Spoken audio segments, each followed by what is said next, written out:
సాయిబాబా ఆ రోజు దునిలో వేసిన ఆ ఒక్క వస్తువు ఒక పేద భక్తుడి తలరాతను మార్చేసింది.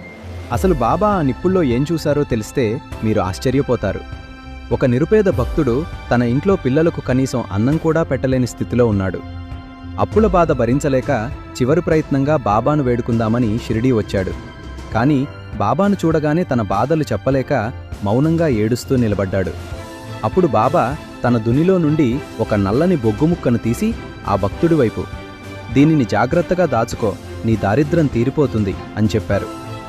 అందరూ ఆ బొగ్గుముక్కను చూసి నవ్వారు.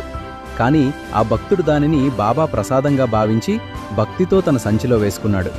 ఇంటికి వెళ్లి చూసేసరికి ఆశ్చర్యం, ఆ సంచిలో ఉన్నది బొగ్గుముక్క కాదు, మెరిసిపోయే ఒక అరుదైన వజ్రం.